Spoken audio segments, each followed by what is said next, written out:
Hukum mereka yang tidak memenuhi hak-hak pekerja. Dalam hubungan antara pemilik usaha dengan pekerja, Nabi Shallallahu Alaihi Wasallam menganjurkan disegerakannya pemberian hak pekerja. Beliau bersabda, berikanlah hak pekerja sebelum kering keringatnya. Hadits riwayat Ibnu Majah, 2/817, Sahihul Jami', 1493.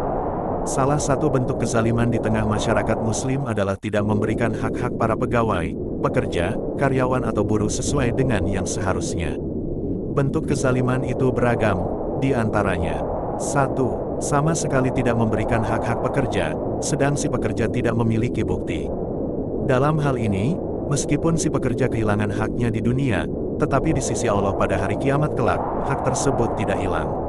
Orang yang zalim itu, karena telah memakan harta orang yang dizalimi, diambil daripadanya kebaikan yang pernah ia lakukan untuk diberikan kepada orang yang ia zalimi. Jika kebaikannya telah habis, maka dosa yang ia zalimi itu diberikan kepadanya, lalu ia dicampakkan ke neraka. 2. Mengurangi hak pekerja dengan cara yang tidak dibenarkan. Allah berfirman, kecelakaan besarlah bagi mereka yang curang. Al-Mutaffifin, 1. Hal itu sebagaimana banyak dilakukan pemilik usaha terhadap para pekerja yang datang dari daerah. Di awal perjanjian, mereka sepakat terhadap upah tertentu.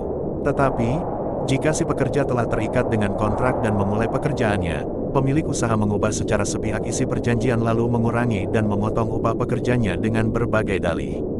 Si pekerja tentu tidak bisa berbuat banyak dengan posisinya yang serba sulit, antara kehilangan pekerjaan dan upah di bawah batas minimum. Bahkan terkadang si pekerja tak mampu membuktikan hak yang mesti ia terima, akhirnya si pekerja hanya bisa mengadukan halnya kepada Allah Ta'ala. Jika pemilik usaha yang zalim itu seorang muslim sedang pekerjanya seorang kafir, maka kezaliman yang dilakukannya termasuk bentuk menghalang-halangi manusia dari jalan Allah, sehingga dialah yang menanggung dosa orang tersebut. 3. Memberi pekerjaan atau menambah waktu kerja lembur, tetapi hanya memberikan gaji pokok dan tidak memperhitungkan pekerjaan tambahan atau waktu lembur.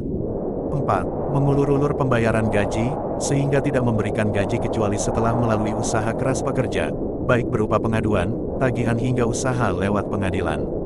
Mungkin maksud pengusaha menunda-nunda pemberian gaji agar si pekerja bosan, lalu meninggalkan haknya dan tidak lagi menuntut. Atau selama tenggang waktu tertentu, ia ingin menggunakan uang pekerja untuk suatu usaha.